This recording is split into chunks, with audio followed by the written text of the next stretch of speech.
All right, we got some attendees coming in. Welcome, everyone.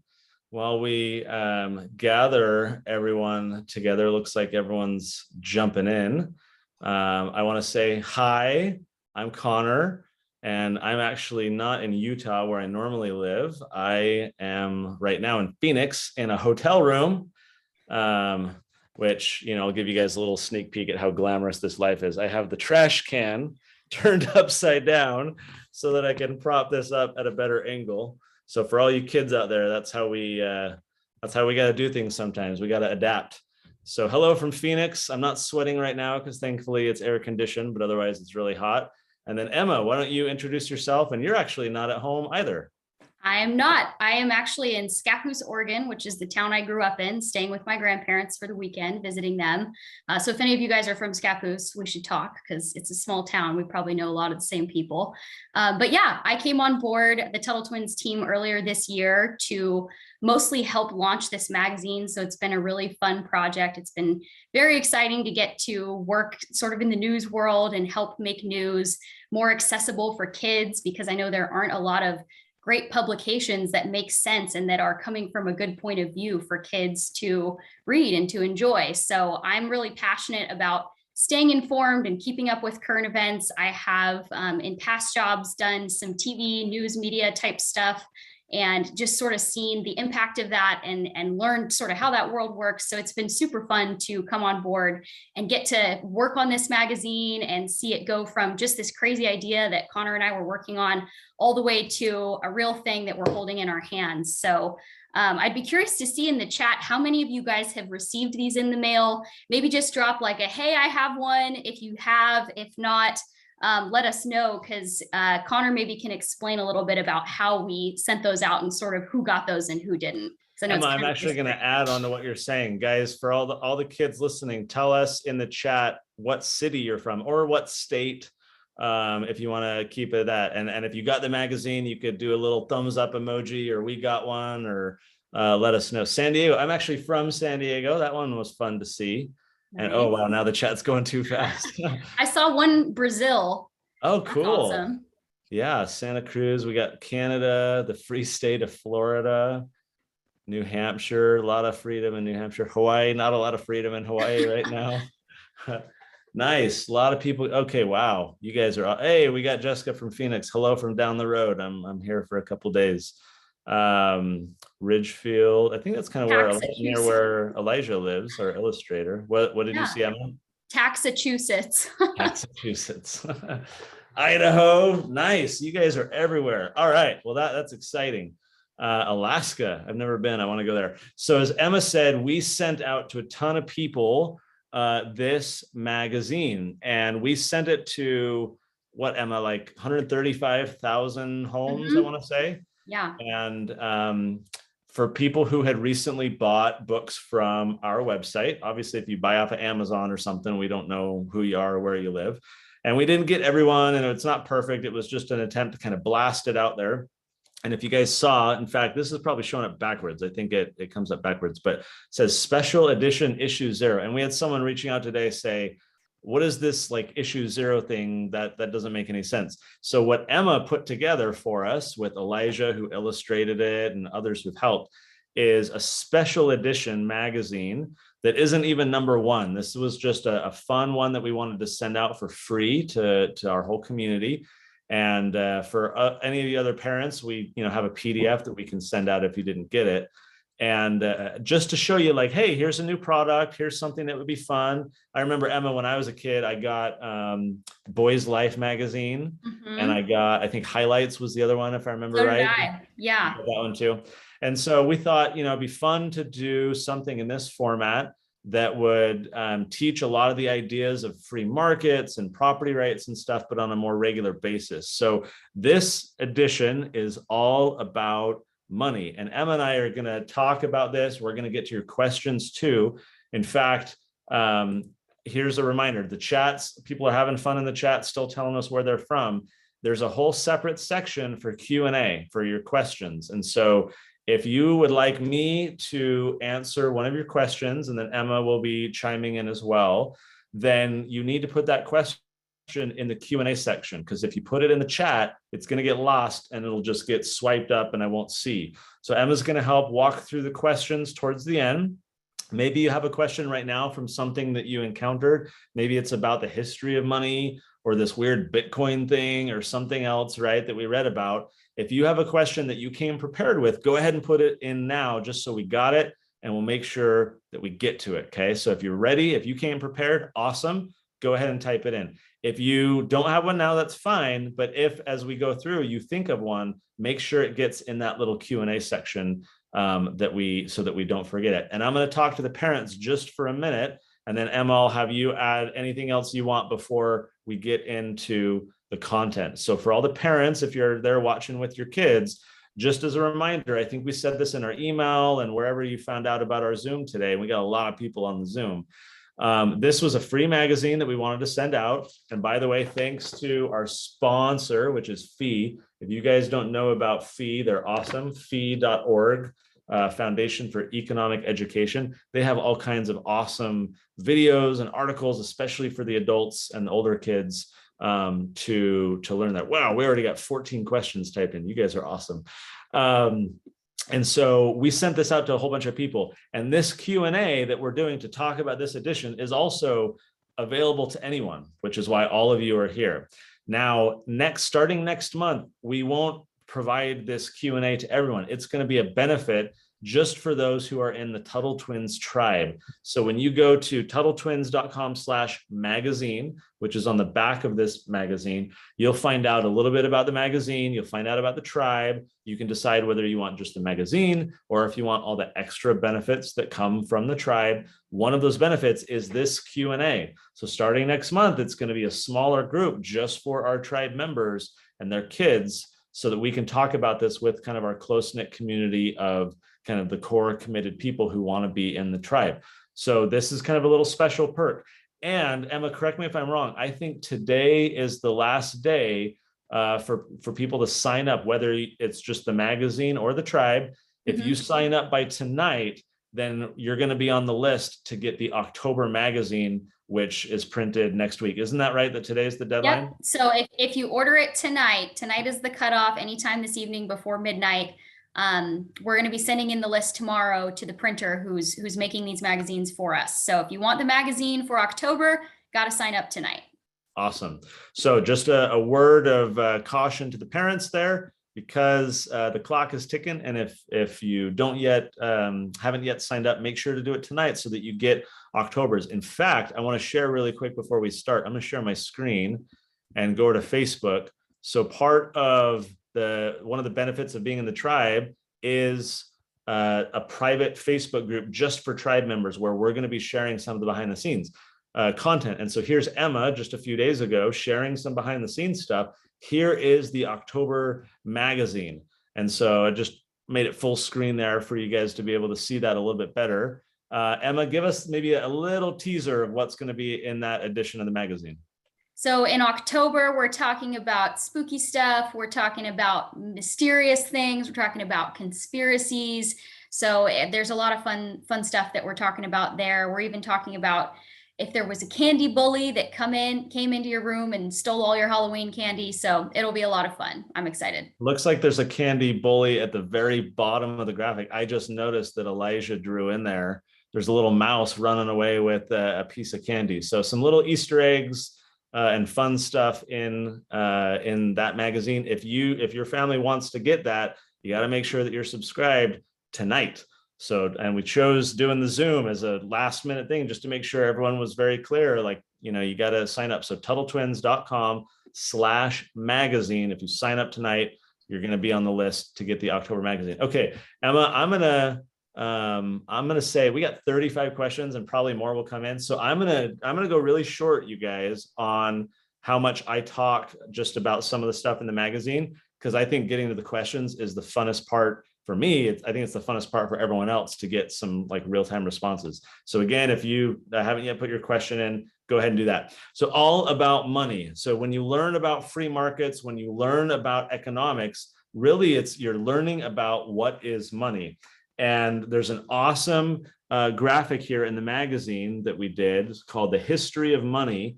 And this is showing kind of what money is and why it exists. That money first, before money even existed, we had barter where we would, trade things. But Emma, if you've got chickens, so let's say you have eggs, and let's say I plant potatoes, like if you want potatoes and I want eggs, then it works out really well because we can trade with one another. But if you need a pair of shoes, right, and you can trade eggs for it, I don't have shoes to offer, but I say, hey, I'll give you potatoes, and you're like, I don't like potatoes, then trading doesn't work. And so that's why we have what's called a medium of exchange, which is like money, right? Whether it's, back in the day, it was like seashells and grains of rice, cocoa beans, like there's been different things that have been used that are scarce. In other words, there's not a lot of them. They're very desirable. And over time, that became like gold coins and silver coins, and now it's paper money. And so these are mediums of exchange where you don't need to need potatoes. I don't need to need eggs. We can both want money because then with that money, we can, buy and sell and do whatever we need. So the history of money is really important. And did you guys know this? Maybe your parents have talked to you about this. Last year, the government, so now it's paper money, right? The government just prints up money. There's no more like, it's not tied to gold or anything like that. And the government has in the Federal Reserve, the creature from Jekyll Island that all of you guys know about. You guys need to understand that the Federal Reserve is the kind of the creature that creates new money. Last year, the creature and the government created, I think I've seen different percentages, but at least like 25% of all of the money in existence was created just last year. And so when you put that much new money into circulation, as the readers of our book, The Creature from Jekyll Island know, what happens? Prices go up, right? That's inflation. Your parents are seeing it right now. Prices are going up everywhere. I think we're going to continue to see it because when you create that much new money, that's inevitably what happens. I didn't bring it with me. I'm not at home or at my office, but I have Emma, you've seen the Venezuela, or let's see, the Zimbabwe money? Yes. Yeah, where it's like, actually, yeah. Oh, that's right. We put one in here, right? So if you go to the second to last page, right back there in the back of the magazine, if you've got one with you, we actually print a picture of the Zimbabwe money because they have a $100 trillion piece of money. It's pretty crazy. $100 trillion. I remember telling my kids one day, guys, I'm a trillionaire. And they're like, that's amazing. What are we going to buy? And I said, nothing, because it's worthless. But that's what happens when the creature prints and prints money is it becomes worth less and less or worthless, right? Over time. So that's the history of money is really important because we can understand all the shenanigans and the crazy stuff that the government is doing with our money today if we understand the history of money. So if you guys kind of skimmed through it or didn't go through in enough detail, make sure that you take some time to read the history of money because it'll help us understand exactly what's going on. All right, Emma, I'm gonna actually ask you to cover this one. So the next page is all about this mysterious superhero, real life superhero, Satoshi Nakamoto. So who is this Satoshi person or mystery group, and what did he create? Yes, it's a good question. So this is one of the articles we have, real life superhero Satoshi Nakamoto, and it's kind of like a trick question who he is because we don't actually know. Satoshi Nakamoto is what we call a pseudonym. It's a fake name for the person that released the Bitcoin white paper, which was basically this big, really advanced essay with all of the instructions for how to mine Bitcoin. And it basically set up cryptocurrency as we know it, which is where you have these digital currencies that don't need a government or they don't need a centralized bank to give them value. And they have value in their scarcity. They have value in their security where people can go between one another and exchange things or use it as a method of currency. So Satoshi Nakamoto is the name that paper had on it, but no one actually knows who this person is. And there's even some theories that it could be multiple people. So definitely you'll want to give this article a read if you're curious about the history of Bitcoin. And I've seen some questions even coming in about that I'm excited for us to get to later. But that, I would say, if you're curious about Bitcoin, you're kind of wondering what it is or how it got started, I would start with that real life superhero story, because it's super fascinating. It's almost seems like, how is this even real life? There's this mysterious person that appears and says, I have this new kind of money, and now it's being taken more and more seriously every day. So that's kind of my 2 cents on that, Connor. Do you have anything you would want to add about Satoshi Nakamoto? Yeah, Nakamoto? yeah, Nakamoto. My son corrected me because there's apparently a Satoshi. Oh, I can't remember, but he's like the creator or illustrator of Pokemon. And so I'm like, Oh, no, yeah. it's a different Satoshi. But so why would we include in the history of money? Why would we include something like Bitcoin, right? It's this idea that if people can control the money themselves rather than the government, that is very powerful, right? When we have this idea, and Bitcoin, it's kind of geeky. There's a lot of math involved and security so that the government can't like counterfeit it or create more of it. And so there's actually, like, Bitcoin isn't for everyone. It's not necessarily this godsend, solution to everything. But for those of us who are worried about the government printing money and people basically their wealth being stolen by the government and by the creature from Jekyll Island, it's a very effective way to protect what you've earned. It's a kind of what's called a hedge, which means it's a way to kind of protect your savings. And so it's worth looking into just as another option. And maybe something else great will come along. This isn't to say that Bitcoin is the answer. There's many other cryptocurrencies too. But I really like the idea that people can be empowered to have their money kind of protected a little bit more, and that we can prevent these powerful people from creating new money and doing things like that. So it has a lot of promise. There's actually, for the adults in the room, a really interesting book called The Bitcoin Standard, which talks about the gold standard and why gold has been used so well, and actually how Bitcoin in some ways is actually superior in terms of the definition of what money is. It's super interesting. Okay, let's get to the final one I want to talk about, and then we'll get to the questions, which is the part I'm the most excited about. Before we get to that last thing, I may need to talk to Elijah, right? I didn't tell him ahead of time, but can you guys see any difference between the illustration in the magazine and what I look like today?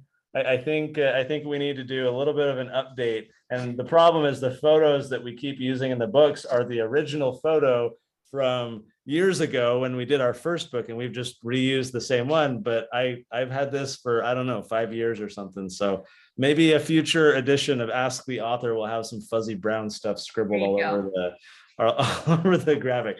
All right, last one I want to talk about before we get to the questions is Get in My Belly. And this is going to be familiar to all the kids out there who have read the Tuttle Twins and the Miraculous Pencil. And one of the fun things that I do, mostly in my state where I live, Utah, just because it's easier for me to travel there. But I know this year, at least, I'm going to school in Florida and a couple others. I do these presentations, and I bring this big pencil, like a real pencil, but it's really big. And I bring a block of wood, and I bring a little ingot of copper, like a little bar of metal copper, and a little thing of yellow lacquer kind of paint, and a big block of graphite. And I do this presentation for the kids. And I stand up, and none of them have read the Tuttle Twins usually. Some of them sometimes have. And I say, by show of hands, who here thinks they know how to make a pencil? And all the kids kind of confidently raise their hand. I could make a pencil. And I say, but you'd need to know how to do it entirely by yourself. No, I could do it. I could do it. And so then we start passing around, like, here's this block of wood. How would you chop down a tree? Oh, I do it with an axe. Well, how would you make an axe? Oh, maybe I'd use a chainsaw. Well, how would you make a chainsaw, right? For the paint, how do you process all the little, plants or all the different things? You guys know this story really well, right? I don't need to tell you, but I do this fun little presentation, and I teach all these kids, guys, everything, even a simple pencil, requires a ton of other people to help us. That's what's amazing about the free market. And what I tell them at the end, I'll do this with you guys. So maybe I should whisper. So if your parents aren't watching right now. So maybe if you're on the East Coast, it's a little bit later. For those of you on the West Coast, it's still a little bit early. So tonight, when mom or dad puts out dinner on the table, okay, you need to look at, like, let's say it's your mom that made dinner, right? She puts it on the table in front of you, and then you say, hey, mom, you didn't make that. And she'll kind of look at you like, what are you talking about? Of course I made that. And you're like, no, no, mom, you didn't make that.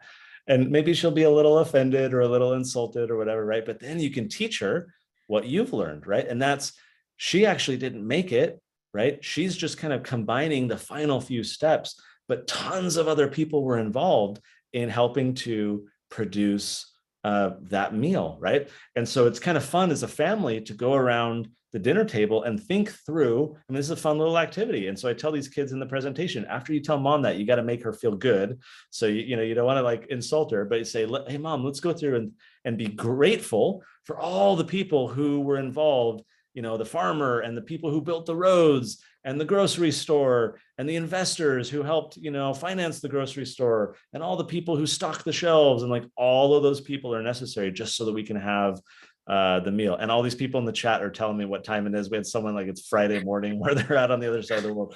So it's a similar story in this magazine, except this one, and Emma did all the content here that you guys can read.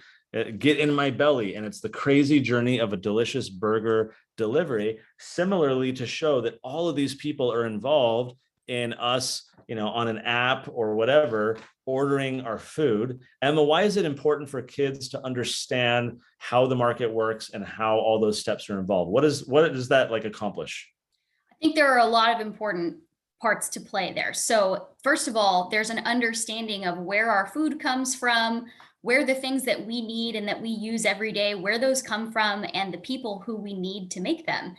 Something that's happening right now in the world, talk about current events, is there's a labor shortage and there aren't enough people to work the amount of jobs that are open right now.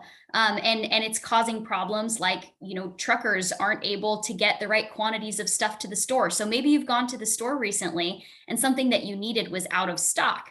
That's because all of the products that we use and that we buy, we rely on other people to help us get those products. So whether it's the ground beef that's going into a burger, or whether it's the tomato, or whether it's even the guy driving the delivery car, if you use DoorDash or you use Uber Eats, there are so many people that work together to make even something as simple as a pencil or as simple as a cheeseburger or whatever it may be.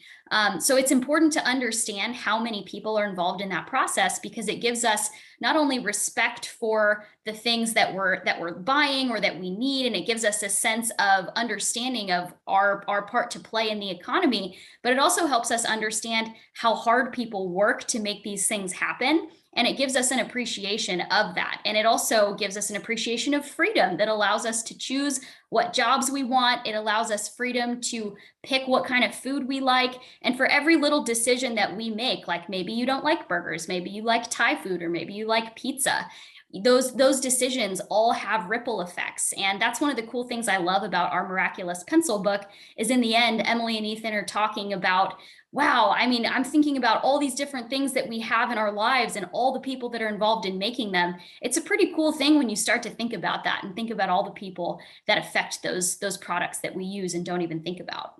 100%. Okay, without further ado, you guys, let's get to the Q&A. So as a reminder, if you haven't yet submitted your question, go ahead and put it in the Q&A section, not in the chat box. And, we'll see how many we can get through. Maybe I'm going to keep the answers kind of quick, and we can kind of be brief so that we can get through a lot. Emma's going to walk us through the questions. So she'll be kind of the moderator, and I'll respond, and she'll, add anything she wants before we go to the next one. But this is the fun part. This is why you're here. This is what I'm most excited about. So Emma, without further ado, let's get to it. What would be the first question that we should do? First question is from Ashi, and the question is, what exactly is inflation? What is inflation? So there's actually kind of two definitions. There's inflation and there's price inflation.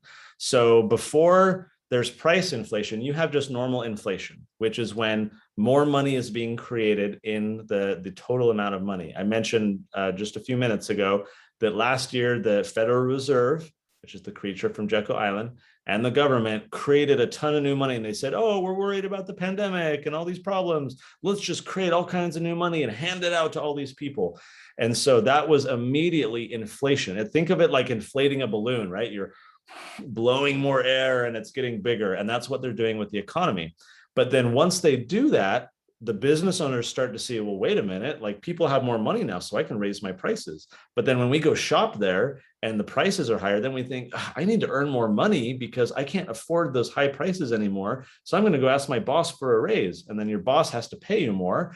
And then your boss is like, man, I'm paying my employees more now. Now I got to go like raise more money or charge my clients more. And everyone starts like raising their prices because of all the new money that's in the system. So first you have the inflation, and then you have the price inflation. Emma, anything you want to add? Yeah, I think you nailed it right on the head there. I think inflation is something that, it can be sneaky. It can be even things getting smaller. Like maybe you've noticed that your favorite ice cream, like I love Tillamook ice cream. I'm from Oregon. It's an Oregon brand. So Tillamook ice cream, actually, because of inflation, they didn't want to raise their prices. So what they did instead, to cope with some supply chain issues and some problems with this, with the milk getting more expensive in the products, they actually shrunk down their ice cream sizes by a few ounces. So when I go to buy my Tillamook ice cream from the store, it's actually less, but I'm paying the same for it. So inflation can happen in a lot of sneaky ways. I'm going to move on to the next question here. I'm actually going to combine two. So one person asked, how does Bitcoin work? And another asked, do you two use Bitcoin? So Connor, I'll let you kick that off. So well, one thing that I would say is that if you have the magazine, you're going to want to get your parents' phone and scan this QR code. And that's going to take you so that you can go to a video that explains Bitcoin more. I'm not going to do it justice right now on a very limited answer. So there's obviously resources where you can go learn more. But Bitcoin is basically computer code, right? Right now, the way money is created, do you know how it's created? People sit in a secret room and they talk to one another and they think, should we make more money? And they say, yeah, sure. And they basically just do it themselves. There's no transparency. We don't know why they make the decisions they do. They have the total power to do it, and we have no say in the matter. Bitcoin is basically computer code that anyone can look at. It's called open source, which means you can go look at the Bitcoin code, and tons of people have, and they can see that there's no sneaky stuff going on, right? There's no funny business. There's no corruption or anything like that. It is what it says. And it says, here's how new Bitcoin is going to be created. Here's how much, etc.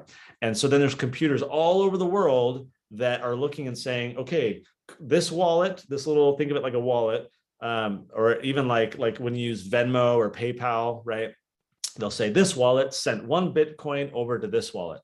And all the computers around the world will kind of look at that and say, okay, did we deduct 1 Bitcoin here? And did we add 1 Bitcoin here? So we're not like duplicating Bitcoin or creating new, corrupt Bitcoin. And all these computers are looking at all these transactions of people sending, Bitcoin from one wallet to the next. And the computers are saying, yep, everything looks good. There's no funny business going on. So it creates a really secure network. And what's interesting is when I first heard about Bitcoin, Emma, I want you to answer this too. When I first heard about Bitcoin, the price was, I think, about $50. And right now the price hovers between $40,000 or $50,000. Emma, do you know real quick what it was when you first heard about it? I don't remember, but I do remember that I bought it. I think it was 2016 or 2017. I bought some and then I sold it because I was interning and I needed to pay my rent. Mm-hmm. And so I sold my Bitcoin, and I really wish I hadn't, because it would be worth like thousands and thousands of dollars now. So I learned my lesson. HODL is what they say. Hold on to your Bitcoin. Don't sell it. Hold on for dear life. Yeah. My wife bought me cufflinks once, which are like, if you have a fancy shirt, they're the little things right there, and they're little Bitcoin logo cufflinks, and she bought them. So this is to answer the second question. She bought them using Bitcoin, and we didn't have very much, but I bought a few, and so she used some of our Bitcoin to buy me my cufflinks for like Christmas or whatever. But had she like those cufflinks, I think last I computed it, are like worth about $800 right now for these little cheap cufflinks. And so she's like, oh, we should have just held on to the, so a lot of people will use Bitcoin. I personally don't. I HODL, like Emma said, I'm just holding on to kind of like a few gold coins that I have. I just have them there just to kind of, just in case, and just to save some money. So, but tons of people do. You can use, Bitcoin or Ethereum or some of these other things to buy and sell. Lots of people do that. But a lot of people are, especially in the past year, are preferring not to spend. They want to hang on to it. Why? Because they're seeing all that inflation in the economy from dollars or whatever the currency is in different countries. And people are kind of nervous, right? If you have cash, if you held on to cash, let's say $100 bill from like 2 years ago before COVID, now that $100 bill can buy you fewer things. Or Emma, to your point, maybe some of the same things, but less of it, right? Less ice cream. And so if you hold cash, your value is going down because the inflation is going up. And so Bitcoin or Ethereum or some of these things, a lot of people are holding on because they're waiting and watching and like, how much more is the government, going to print? And so it's a way for people to try and protect their money. So yeah, I agree. And to also answer the question, I do buy Bitcoin. I don't really use it for daily transactions, but when you grow up, you start thinking about how can I save money? How can I be wise with my money? So part of what I do is when I get paid, a lot of people will say, oh, you need to invest in your 401k. You need to put money in the stock market. But as time goes on and as the government keeps messing with people's money, that's less and less attractive to me because I don't like people manipulating where my money goes or how much it's worth. So I do a little bit of that, but I also buy a little bit of Bitcoin and I hold on to it as a valuable asset. So moving on, someone asked about how can kids earn money? What are some ways that kids can earn money? We already do chores and help out around the house. yeah. So for the parents listening, we in our family use the Greenlight app, which is kind of a fun way for us to have different accounts for our kids. And we give them a savings, an interest rate from the Bank of Boyac. The parents say, if you save your money, so this app does all that so that you can configure it. It's pretty cool. But for the kids listening, yeah, how can you say the question again, Emma? Was it what are Sure. other ways to earn money? The exact question. What do you suggest for kids ages 6 through 9 years old to make some money in their spare time? Okay. That's a fun question. We ought to put together even maybe like a printable of like 100 Yeah. ideas, on how to make money. I'll just share from my kids' experience. Obviously, the lemonade stand is always a traditional idea. My kids will make homemade pizza with my wife, their mom, and they'll sign people up like, hey, do you want homemade pizza, tonight? And they'll just make a bunch and they'll sell homemade pizza. I'm a beekeeper, so sometimes they'll sell honey. Obviously, if you're a little bit older, then you can start doing babysitting and lawn mowing and stuff like that too. The way, and Emma, we've talked about this, on our podcast, obviously, the way to be an entrepreneur, the way to make money is you find a problem and you figure out what is a solution that you can do. A little bit harder when you're younger and mom or dad can help, but it could be like money chores. It could be raking leaves at the neighbor's house or shoveling snow, taking their dog for a walk. You know how many people would pay you money just to take their dog for a walk because they're busy, they got a lot going on, right? It could be picking up dog poop. People hate picking up dog poop. Like there are literal companies out there. I drove by one the other day that they had a car with like the stickers on the car. And it was all about how this company, they just drive to people's home, an adult. Like there are adults out there whose job it is to pick up dog poop for busy people who don't want to do it themselves. Kids, plug your nose, put on some gloves and go pick up dog poop, and you can make some really good money doing it, because that's a problem that people want to solve, pulling weeds for people. I mean, there's all these types of things. Emma, do you have anything to add? Yeah, I agree. I think, if you're at a point where you've done chores around your house, it feels like you're kind of running out of stuff to do. You can't do the Boyac Bank anymore. Maybe ask your parents permission, make sure that they're okay with it, make sure that they're on the same page. But you can talk about starting to do those tasks for your neighbors. And you can say, hey, I just did this for my parents. I know what I'm doing. I'm confident about this task. Can I help you out?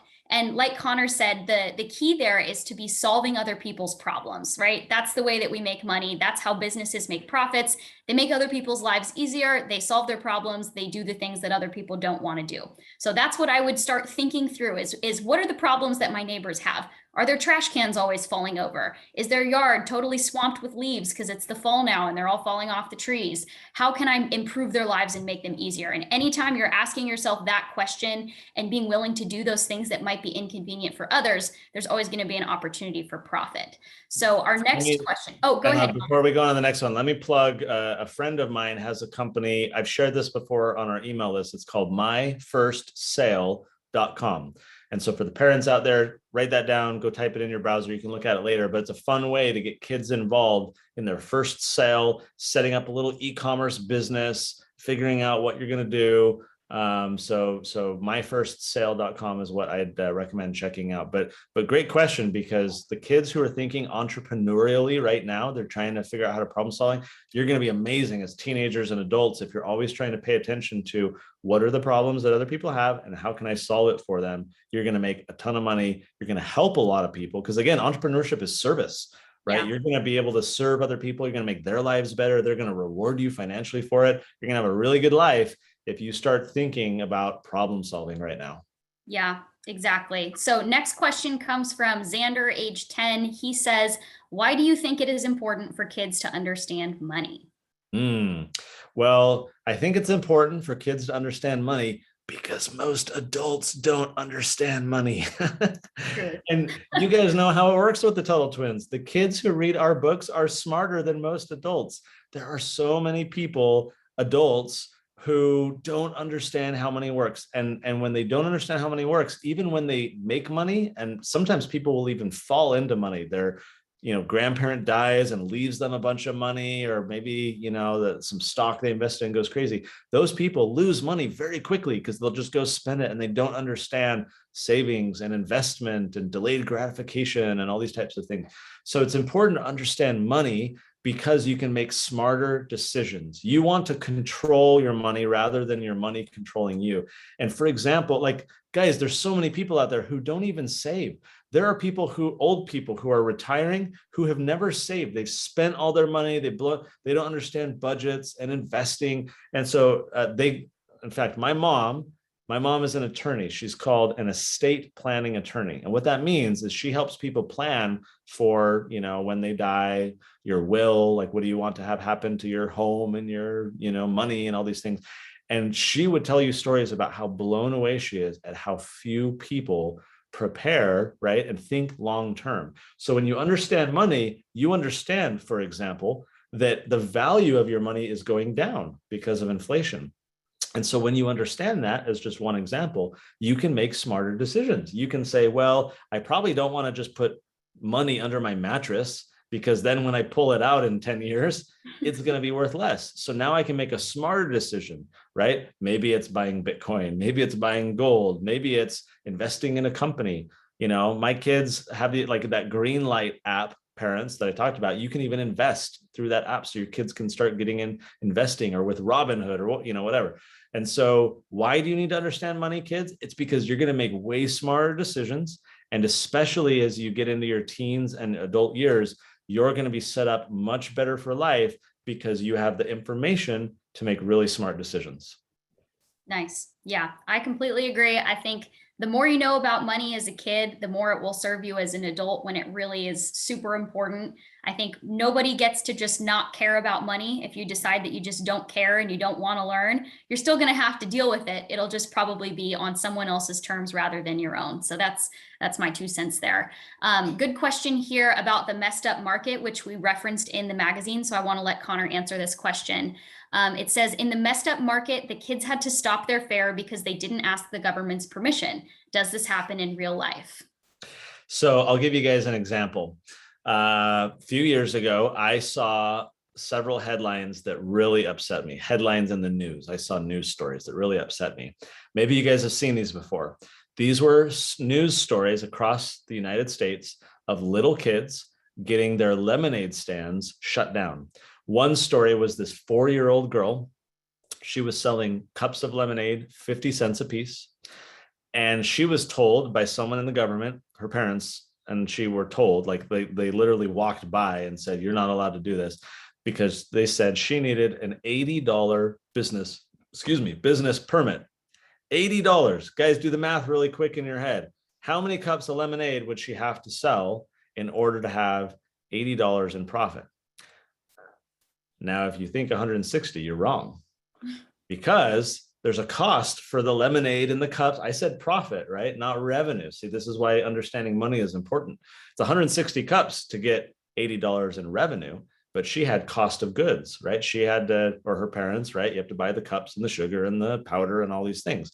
And so for a little girl to earn $80 in profit, to then pay for a permission slip, to then sell 50-cent cups of lemonade is ridiculous. So many of you know, if you read my little bio in the back of the books, I run a group called Libertas Institute. And what we do all day is we change laws. We work with politicians, we work with elected officials, and we change laws that are bad and getting in the way of people. So we went in our state to the elected officials and we said, you know what, we need a new law that says kids under 18 don't have to pay any money to get any kind of permission slip or a food handler's permit or pay any taxes. So Utah, with our work, became the first state in the whole country to have a law like this. And now several other states have passed similar lemonade stand laws. In our case, it applies not just to lemonade stands, but any business for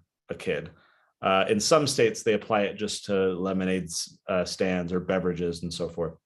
So we put that in the story because it's a real thing that happens in the country when you have to get permission from your own government to sell even the simplest of little things. And if you're selling them for small amounts of money, but you have to pay a ton of money for the permission slip, that just seems totally ridiculous. So absolutely, this is a real thing that has happened in the past. It still happens. And from our perspective, kind of the Tuttle twins perspective, is that that's not a free market, right? People should be able to sell to a consenting customer, whatever they want. And you shouldn't have to go to the city and get their permission, get their blessing in order to do it. And so that's why it was really fun to get that law passed and help other states get the law passed. And so hopefully more states will follow too.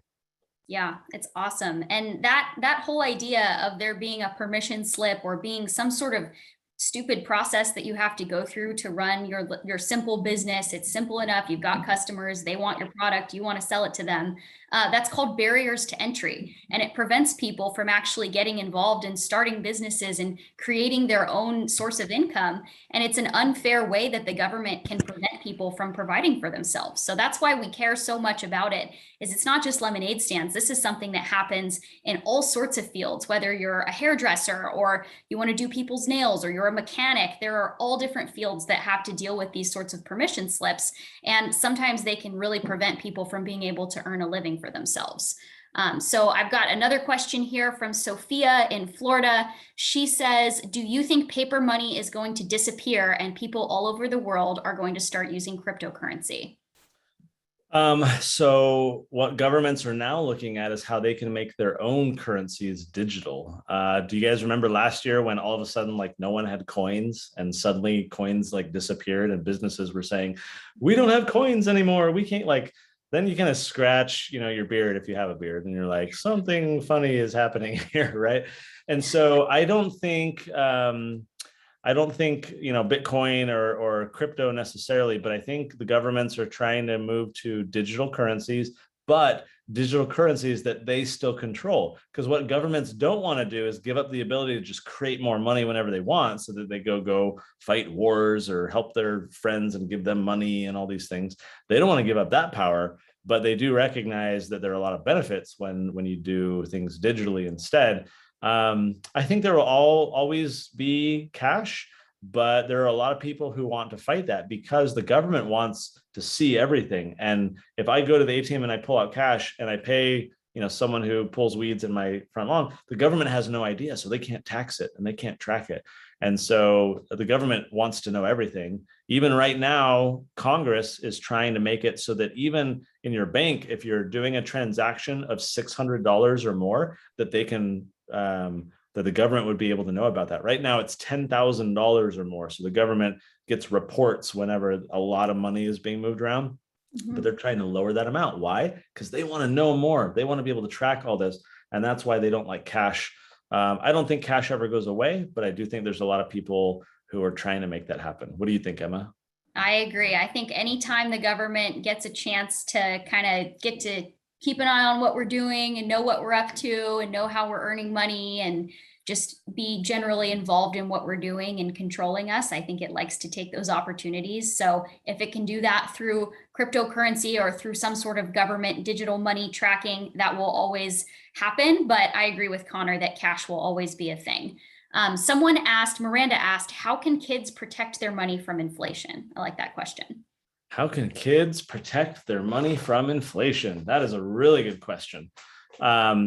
Well, there's a couple ways. You could do what adults do, and you could invest. And you can do this through your parents. The Greenlight app I mentioned lets you do it. You can get your parents to buy you some stock. You can buy cryptocurrency. So like my kids have done that a little bit. Now you don't need to worry too much, right? Because your parents are providing for you. So it's not like you're gonna, go bankrupt or broke if you, don't, if inflation is kind of taking your money away. And also kids generally don't have a lot of money. And so the things that kids are buying typically, like, it's not that bad. But it's very good to get in that mindset of thinking about your future. And if you're thinking long term, like let's say you're working really hard and you're saving up money because you want to buy, a bicycle, or you want to, when you're a teenager, want to buy your own car. I know some kids who do that, where their parents are like, you can have your own car if you buy it. So these kids save and save. Well, then you're fighting inflation. When I was a kid, I had a mutual fund, which is kind of like investing in the stock market. And I had a savings account, and my savings account actually gave me interest. I can't remember what it was. It's like 3 or 4% or something like that. So I would save in my bank, in my savings account, and I would get money back. That doesn't happen anymore because they've printed so much money. You basically can't find a single savings account that will give you interest, right? That will generate more money. In fact, in some countries, maybe we have some people watching who are from a country, they actually have negative interest, which means if you leave your money in the bank, they will steal some of it. They will take it back to punish you for leaving money in your bank account, which is crazy.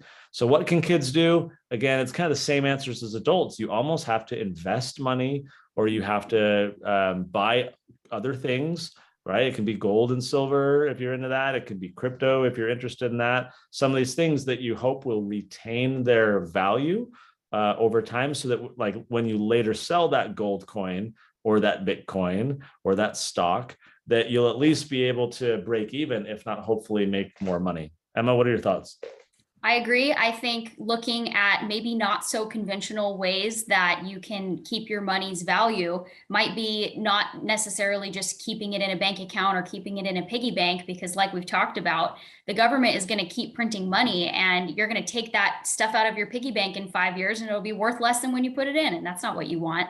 So something that you can think about are items that hold their value or get more valuable over time.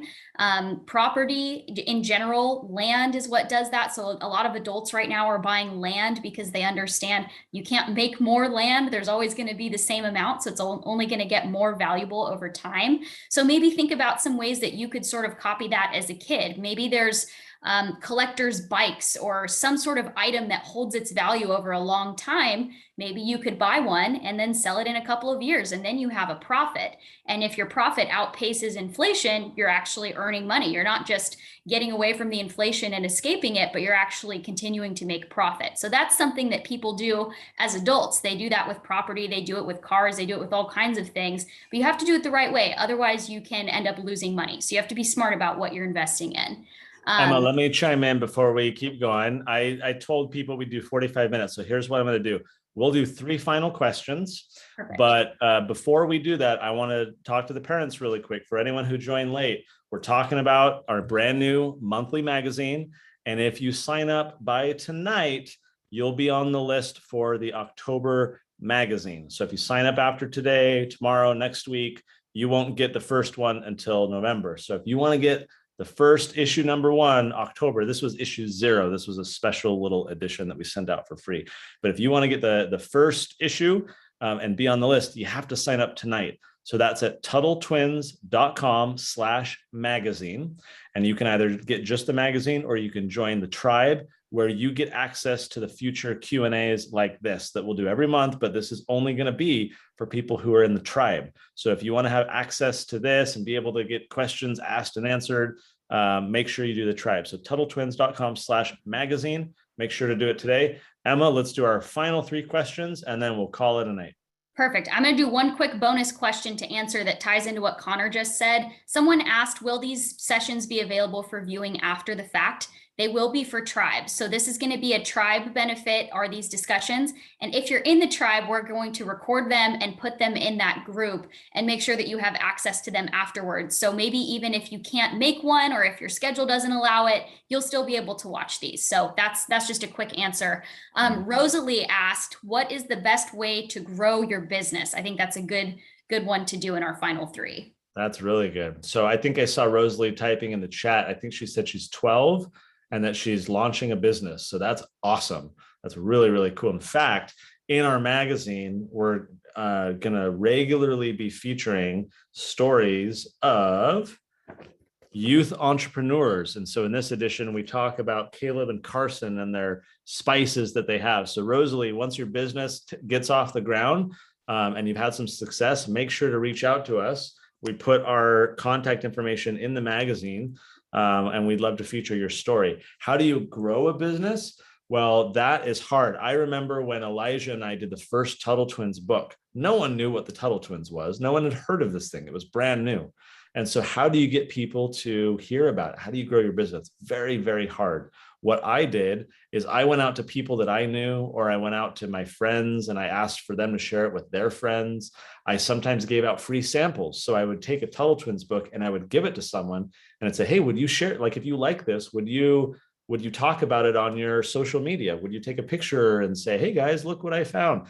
And so a lot of it was just me going and talking to people and asking people to share, right? And so you can do that too. You can work through your parents and get your parents to post and share it with other people. Social media is a huge help, right? You can use hashtags and you can get other people to follow you. You can do giveaways, promotions. You can offer discounts, right? And special coupon codes that get people to come, buy from you before the coupon goes away. We do that a lot. So there's a lot of techniques. What you need to learn is marketing. Marketing is going to be a big topic if you're trying to grow your business, because if we want to make more money, we got to learn how to reach people, right? All of you on this, you now know about the Tuttle Twins. By the way, I'm wearing the shirt for a cartoon, which comes out in just a couple of weeks. So that's going to be exciting. And we'll talk about that more as we get close. But none of you knew who Tuttle Twins were, and now everyone does. And so as you succeed, Rosalie, right, you'll start very small. It's going to be very hard, but it's going to get a little easier and a little easier and a little easier as more people learn about it. You just got to have a lot of patience and a lot of hard work. Nice. I agree. I think just keep at it, keep chipping away. It's going to pay off. And be willing to listen to feedback from people, get advice from people in your community, find mentors and folks that can help guide you and help you make good decisions. Always lean on those people who have kind of gone through what you're going through before, and they can be such a good source of wisdom. Moving on to the next question here. Someone asked, what are we supposed to do when our government is forcing us to do things we don't want to do? How should we react? Well, so today is all about money. So maybe we'll save a longer answer for when we talk about, law and government and politics, because that's a tough question. And we may get into that a little bit in the next month's magazine when we talk about some of these monsters and villains and when the government's doing bad things. What do you do? What is civil disobedience? What does it look like to not comply? A lot of people right now with like mask mandates and vaccine mandates and so forth, they're trying to think through this, right? How do you know when it's okay to say no to the government? And are you willing to take a stand and for something you think is right, even though the government says it's wrong? Those are really personal questions for people to decide when they're okay, when they're willing to push back and say no to something. So we'll definitely be talking about more about that as we go forward, including a little bit next month, I think, right, Emma? Yes, exactly. We're going to be talking about what you do when the government is trying to bully you and push you around. So that's going to be exciting. So definitely, like we said, today's the last day to sign up if you want to get that issue. So definitely be mindful of that if you're interested in more of those topics. All right, I think this is our last question here. This is an interesting one. Should I buy things now because items might inflate later, or should I save so I build up a lot of money over time? That's a good one. That's a really good question. And guys, this is the problem with inflation. Why? Because think about it. Think about in the Weimar Republic, which was Germany, when they had a lot of inflation. We have a lot of examples from Germany. What would happen is people would earn money, and as soon as they earn money, they would go spend it, because they knew if they hung on to it, it would be worth less. and then worthless. And it's happening right now. It happened. We just talked earlier about Zimbabwe. It's happening right now in Venezuela, right? It's happening in other countries too. And frankly, a little bit more slowly, but it's happening in the United States as well, where you get people making decisions about their money in a very short-term window. When there's inflation, when your money is becoming worth less because they're inflating the money supply and the value goes down, it leads people to think very short term. Here's this $100 bill I have. If I don't spend it now, I'm going to lose value. So I should spend it now. And it forces you to decide in the now. When you have sound money, when you have strong money, what a gold standard or potentially Bitcoin or whatever, when your money resists this inflation, that means you can have longer term decisions because you have faith and confidence that your money that you earned right here will retain its value when you later want to spend it. Then you get people saving more money. You get people thinking about future generations, about their children and grandchildren, versus just spending my money now, right? And like, oh, I'm not going to invest or save for retirement And so then when people don't save for retirement, what happens? It's a vicious cycle. Here's why. When people spend their money immediately, right, and they're encouraged to do so, they're incentivized to do so, they don't save for the long term. And when they don't save for the long term, they then turn to the government and say, oh, I don't have any savings. I'm an old person now. Please help me. And so the government steps in to help with, welfare programs and social security and all these things. But it was the government that created the problem to begin with. So the government inflated the money and led people to go spend all their money and not think of their future. And then when people got to their future and they're like, oh, I don't have any money, what do I do? Then the government says, oh, I'll help. And then you just kind of create this cycle where it keeps going. When you have sound money, there's actually some really cool history about this, that when you've had societies that have stable money, in other words, you're not inflating it like crazy, right? You have people who are investing in the long term. So much more I could say about this, but that is the danger about when money is being inflated, is that you have people making short-term decisions because they want to go spend it before it loses its value. And that makes you make poor decisions when you're like pressured to make decisions like that, right? If I, put a gun to someone's head and say, okay, what do you want, left or right? And you're like, oh, I don't know. I mean, this is a silly example. I'm thinking of this on the fly, but if you're forced to make like a split-second decision, you don't have time to be thoughtful and you can't like process it and think through what's right. Whereas if you have a longer term, if you can kind of wait and watch and see what should I choose and what happens if I choose that versus that, you're going to make a better decision because you're gathering more information, you're taking longer to do so. And so to me, money isn't just money, you guys. It's not just, yeah, I can now buy, like my daughter's really into puppets right now, right? She's always spending money on puppets. It's not just I earn money, now I can spend money and I can, money is really powerful. It's not just that piece of paper. It's not just what you can buy with it. It's actually, I'm trying to think of how I can simplify this for kids. It is action. Money is action. If you have money, you can act. You have options. You can decide, sure, I want to buy something or I want to hire someone, right? Maybe I can pay a younger sibling to do that chore I don't want to do. You can act. Money, right? And when you earn money, it's because you've acted and you're helping other people who've paid you. And so money isn't just this thing that we use to buy stuff.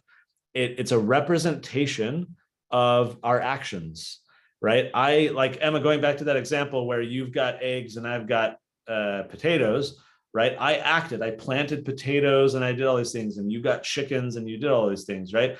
And so then now we have a medium of exchange. We have money, right?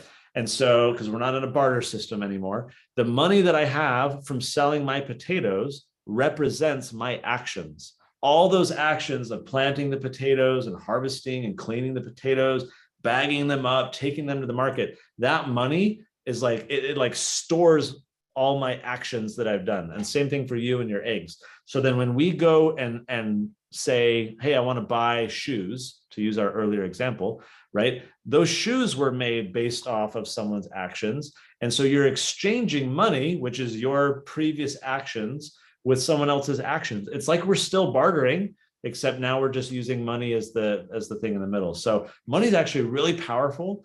And the more you can learn about it and understand it, the better decisions you're going to make in your life, which is why we were so excited to do this episode. So Emma, let me get your thoughts. I'd love to know how you would answer that question, and then I'll close out. Yeah, I mean, it's hard to go after Connor because I think he just laid it all out there. But I think it's good to know about money because you need to understand how to provide for yourself, and it's an important thing, and it gives you not only the ability, like Connor said, to buy the things you want. Maybe it's poppets, maybe it's a bike, maybe it's a different item, but it actually gives you freedom as well. And money and earning money and being self-sufficient gives you a lot of freedom. So it's not really a good idea to just sit it out and say, hey, I'm going to let someone else figure this stuff out, or I'm going to let the government take care of me, because history has shown us the government is not very good at doing that. And to take care of you, it actually has to take away other people's money, which is wrong. So that's kind of why this sound money stuff is so important, and why we did a whole issue just all about money. Like Connor said, it represents our time, it represents our action, and it represents what we choose to do with our lives, which is a really powerful thing. So it's not like you have to want to be this, Donald Trump living in New York City, being super wealthy to learn about money. You can be whatever you want to be, whoever you want to be, and it's still going to be a really valuable thing to understand and know about. So that's why we're so excited about this issue. I'm really glad you guys all joined us for this chat. Connor, any closing thoughts before we wrap this up here? Yeah, so you guys, Emma's whole job, you've heard her on some of our podcast episodes, and she does some other things to help, but she's like our chief magazine creator. And so when you email us to the email that's in the magazine, you're talking to Emma. She's going to be creating all kinds of fun ideas for you guys in the magazine. And so we are both very excited, and Elijah as well, who obviously is doing, as always, the super amazing job at all the illustrations for what we're doing. We are really, really excited about this magazine. But again, if you're not in the tribe, you won't have access to this Q&A that we're going to do every month about each magazine, and you're not going to have some other benefits as well. So make sure, parents out there, that you think about whether you want to be in the tribe and keep doing this. At a minimum, if you're not going to be in the tribe, make sure you subscribe to get the magazine itself, so that it's a little bit more affordable to just get the magazine. But you want to do it tonight if you want to be on the list for October. So TuttleTwins.com/magazine. And so make sure you sign up. And if you're watching this later on a replay, right, there's always time to keep subscribing. But for those of you watching live, you want to take action today. Guys, we've had so many people sign up for this. So we are really, really excited to do it, because clearly a lot of people, like Emma, you and I were sharing how when we were kids, we had some fun monthly magazines. And the world has changed a little bit. So some of those magazines that were innocent and okay back in the day are kind of like, what are you guys teaching nowadays? Like, that's crazy. And so we want to create a really solid magazine that kids, you're going to love. There's activities in there that you can do, projects, there's interactive stuff so that you can send us, some of your stuff. I'm really excited, you guys, for the October one, because there's a little draw along with Elijah, our illustrator. And so we're going to be able to see, like, you guys drawing some of the creatures and stuff from the books. So you guys are going to be able to submit stuff, and we'll share them and be able to interact. I'm just really excited. So thank you, Emma, for everything you're doing for the magazine. It was awesome to see so many people joining today. I'm blown away by how many questions we got. I'll tell you guys, before we went on, I told Emma, I said, okay, if we don't get a lot of questions, you may just need to ask some of your own. So be thinking about a question you can ask. And we had quite the opposite problem. We had so many questions we couldn't get to. So kids, thank you. I'm sorry we couldn't get to all of them, but we're going to have lots more opportunities to continue to interact, especially if you're in the tribe. So TuttleTwins.com/magazine. Go there before tonight. Thank you all. Go learn about money. If you didn't get this yet, you can reach out and get the PDF version. Otherwise, everyone have a great night. Thank you, Emma, and we'll talk to y'all later. Bye, guys.